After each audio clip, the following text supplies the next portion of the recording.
slope cheat sheet, and again, you're gonna keep this in that binder, or in your binder, in the folder that I just gave you. Anytime, because when we get to speed and velocity, there are velocity graphs, there's acceleration graphs, so there's other things that we're gonna use slope for, because there are other equations that are like density. You're gonna have like a distance divided by time, or a velocity divided by time, and because it's division, that's set up like the slope equation. So there's gonna be other things that we use slope for. So having this slope cheat sheet, we're not gonna go into great detail when we go into our other equations after Christmas. We're covering it now, so hopefully when we get to it in the future, we can just kind of go through it pretty quickly.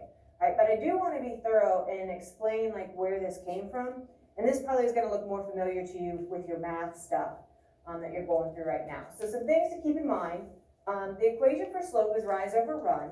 There's also an extended version of that, and this is probably what you look at a lot in math. It's the y2 minus y1 over x2 minus x1, where y is your vertical component. Remember, on a coordinate graph, right, your y is always your up and down, and then your x is your horizontal or your x-axis intercept. I know, don't freak out, these are math words, right? So the rise is going to be your vertical, your run is your horizontal. We can also put this in the form of slope equals delta y over delta x. Have you looked at the delta symbol? Okay, delta means change. It means like the difference or the change between something. So it's funny, like when I was in college and I'm like scribbling all these notes, I use a lot of shorthand. Like, you know, I spoke a lot of Spanish. So there's some words that are shorter in Spanish, so I would use those in my notes instead of writing out like the word together. That's a long word to be writing while a professor's talking, right? So I would put the word juntos, because that means together, but it's a lot shorter of a word. So like for me, I'm the only one using those notes, so it made sense, right? The delta, the little triangle, it's Greek, and it means the difference or the change between two values. And so like if you look at fraternities, you'll see like the Greek symbols like on the side of the building, like delta, delta, delta, or delta phi kappa, or, you know, like all of the Greek words, they have their little symbols. Well, this triangle is the symbol for delta. So whenever I would need to say something was changing, or even like if I needed to change something, I would put the triangle. It's a lot easier to draw that triangle than to write the word change. So you guys know I'm a little bit lazy, like on my shorthand and abbreviations and stuff. If it makes sense to me and I'm the only one using it, then I can use it, right? But where I got it from was this equation, right? It's delta y delta x. Your change in y divided by your change in x, okay? And we're gonna look at these a little bit more, but I just wanted this to be kind of written out and explained to you so you know like where these things were coming from. So using the slope, which is your delta y over delta x, is just a shortcut, kind of shorthand for this change between your y coordinates divided by your change between your x coordinates. And we're dealing with the coordinate plane system where, you know, you have your x comma y, right? Those are your coordinates. So if you look at this example, right, here's slope, y2 minus y1, x2 minus x1. If you pick your 2 points on the line, and your y coordinate goes here, your x coordinate was here, right? And so all of that should be familiar. You've been doing that for years probably in math. So that's where these change in y, change in x kind of came from. Here's the easy way for slope. This is the way I just showed you in your notes. I think it's easier to figure out what each space is worth. Here, it doesn't really say, so we're assuming it's 1. So here's my 2 points on the line. And then I count up. I went 1, 2, 3, 4 spaces. And then I ran over 3. So this slope is 4 over 3. You rose 4, you ran 3. Okay? And any point along this line would have that same slope because it's a straight line. If it's a curved line, then you would have different slopes in different parts of the line. Okay, so to find slope, choose 2 points on your line. That's always going to be your first step. preferably ones that are on the grid lines, like I was saying, to make it easier. And then mark those 2 points.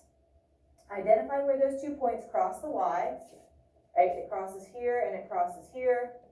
Those will be your Y2 and your Y1. Then you can subtract those, or how I showed you, you can, whatever each space is worth, you can skip count up by that. This is another way to do it. And then you subtract those, and then you do the same thing with your X. You find what your X coordinates were, subtract them, and then that's what you're going to divide by Y. Okay, here's the other way, which is what we did. You can find the change between the 2 points and the change between your 2 horizontals, and then you divide them. Or, whatever you're going to do, you're always going to end up dividing them. All right, it's just how you want to go about getting your Y's and your X's. Or you can determine what each space is worth, and this is the way we showed you, or I showed you in your notes. Skip count up by that amount from one point on your line to another to get your rise. Skip count over by 1 point to the other to get your run. And it shows that here. So you pick 2 points, and each space is worth 1, so you went up 1, 2, 3, 4, 5, right? And then you ran over from this point to that point, 1, 2, 3, 4, 5, 6, 7, 8, because again, each space is worth 1, and so you get 5 over 8. So obviously there's a lot of ways to determine slope. I don't care which way you use, or maybe you have a different way. Does anybody have an easier or better way that besides one of those 3? Or maybe use some kind of a combination of the 3? Again, I don't care how you do it, as long as you can do it. So, I want to take a look now at this one.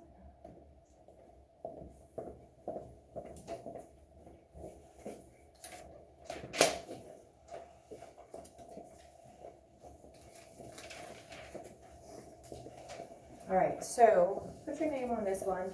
So this one is going to be kind of like your go-to to help you find examples, or tomorrow or later if you're looking at how to figure out slope.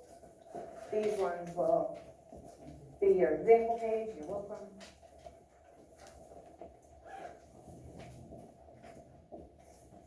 And I know for some of you this is super easy. You've been doing slope. Did I miss anybody?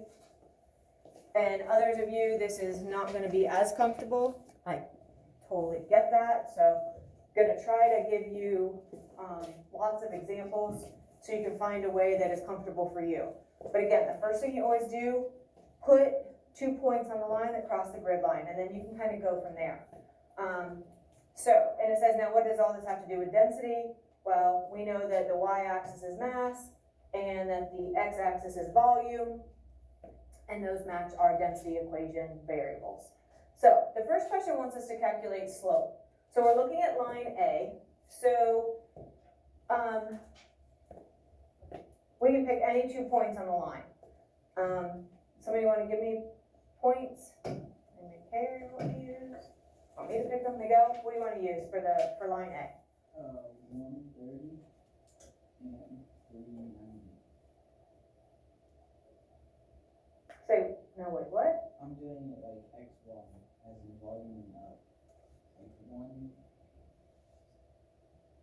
So give me what points? The first 2. So just come up here. Point to them. What do you want to use? 132. Okay, the only thing I'm going to say, I like the 2, oh, I see, not 260, Yeah. 2 and 60, Yeah. gotcha. Okay, I like the 2 and the 60, but see how this one, it's on the 1, but it's not exactly, we don't know if that's 30. We would want to pick where it crosses both the x and both the y. So can you find another point where it ends up crossing both? 120. Got it, I understand what you're saying now. Okay. Thank you. Do you see the difference between that one? This one was right on the x, but we don't have it crossing the y, and so that makes it a little bit more confusing. Or maybe just not as accurate. Maybe not confusing, just not as accurate. So now I have my 2 points. What I always like to visually do is from the 1 point, I'm gonna rise up, right? Because I have to rise before I can run. And then I follow the head of that arrow and I'm gonna run over to my 2nd point. So I rise up from the 1 and I run over to the other. Okay. I showed you how, like, each space is gonna be worth what here? What's each space worth on this graph? 20. Okay, so I go 20, 40, 60. So I went up 60, and then each space is worth, looks like what, 0.5? So 0.1, or 0.5, 1, 1.5, 2. So 60 divided by 20, or excuse me, by 2, is going to be 30. Do I need units for slope? Nope. That's one way to do it. Here's another way. Sometimes I think it's easy, like, okay, so here is my biggest y value, so I'm going to make that y2, right? It crossed at 120. It also crossed at 60. That's like my y1. This is going to be my x1. My bigger value is x2. Okay, so it was 2 and it was 4. Whoa, whoa, whoa, whoa. Okay, I want to use the extended formula. I'm going to just use this area. Remember, it's y2 minus y1 over x2 minus x1. So I'm going to take my 120 minus 60, right? y2 minus y1, x2 minus x1. So I'm going to get 4 minus 2, and I get 60 divided by 2, which is still 30. You did it in the wrong box. I know, I was just out of room up there. Yeah, so this is actually right there. That's the second way to calculate slope. So either way, those I think are the 2 simplest ways. And I like to actually circle over here, so it makes it stand out where it's crossing my x and where it's crossing my y. Okay, now, if the slope of the line was 30, do I need units? Not for slope. That's awesome, right? No units for slope. Now, what's the density going to be? Do I need to even do anything different? For this graph, the slope is density. So if my slope was 30, my density is going to be 30. But what do I have to include when it comes to this for density? Grams per milliliter. Very nice. The gram per milliliter. The gram came from my mass, and my milliliter came from my volume. Is this a liquid or a solid? Very nice. All right. Let's look at slope B. Slope of line B. So, Brian, give me 2 points that you want to use. The second one and the third one. Okay? I'm going to stop you on the third one because the third one crosses the X. And the fourth. Okay, great. Good. Okay. So now I'm going to rise up. I'm going to run over. So you went up 1 space. Well, we know that 1 space is 20. You ran over 0.5, well, 1, 2, 3, 4, and each space was worth 0.5 or half, so that's going to be worth 2. So I end up with 10. Do I need units for the slope? Okay. What's the density going to be, Emily? Okay. What do I have to include with my density? You guys are great with that. Grams per milliliter. Okay. Which substance, A or B, is more dense? What is going to be more dense, Sean? A, Why? and that's the slope. Perfect. steeper. Okay, so that was number 5. A was the densest, we know because it's steeper. We will stop there. Don't finish this paper, bring it and we'll work on it tomorrow.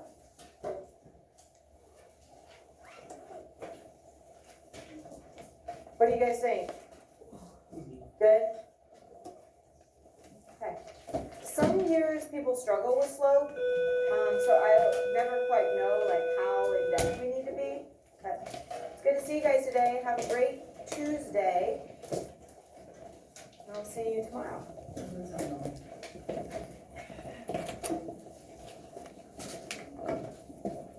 Yeah.